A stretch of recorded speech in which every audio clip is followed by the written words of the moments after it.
বন্ধুসকল, পুনৰবাৰ আপোনালোকক স্বাগতম জনাইছোঁ আৰু বিশ্বকৰ্মা পূজাৰ অলেখ শুভকামনা জনাইছোঁ। বন্ধুসকল, আপোনালোকক প্ৰথমে এটা সৰু ভিডিঅ' দেখুৱাওঁ, তাৰপিছত সম্পূৰ্ণ কাহিনীটো ক'ম। চাওকচোন ভিডিঅ'টো।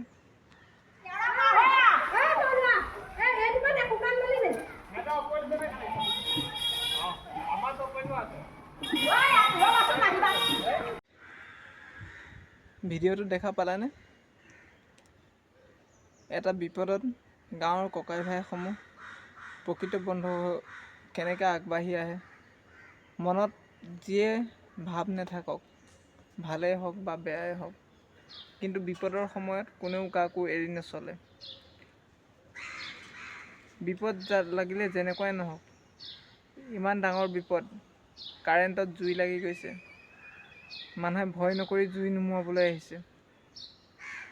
কিন্তু এচাম এনেকুৱা প্ৰকৃতিৰ মানুহ আছে, মোৰ ঘৰখনত মানুহ কমকৈ থাকে বুলি জানে আৰু ময়ো ঘৰত নাথাকোঁ বুলি গম পায়। সেয়েহে ঘৰখনত ভয় খুৱাবলৈ বিভিন্ন ধৰণৰ উপায় অৱলম্বন কৰে। যিদৰে শিলগুটি মাৰিব, ৰাতিপুৱা হওক, সন্ধিয়া হওক, গধূলি হওক, কোনো ঠিক নাই। আৰু কেতিয়াবা এনেকুৱা পৰিস্থিতি হয়, খিৰিকীৰ ওচৰত আহি মৰা মানুহৰ মাত দি পেলাই ভয় খুৱায়। বন্ধুসকল, অতিষ্ঠ হৈ গৈছোঁ আৰু এনেকুৱা কৰিব নাপায়, যাতে ঘৰৰ মানুহে ঘৰ এৰি থৈ গুচি যাওক। কিন্তু এইবিলাক ভাল কৰ্মনে বাৰু, আপোনালোকে জনাওকচোন। এইবিলাক কেতিয়াও কৰিব নাপায়। এখন ছবিত আপোনালোকে দেখিলে ইমান ধুনীয়াকৈ সহায় কৰিছে, এখন ছবি কেনেকুৱা সম্পূৰ্ণ বিপৰীত। যিখন ঘৰত এজনী বোৱাৰী, এজন শহুৰ আৰু এজনী সৰু ছোৱালী থাকে, সেই ঘৰখনত ভয় খুৱাবলৈ কি দৰকাৰ? কোনো দৰকাৰ নাই।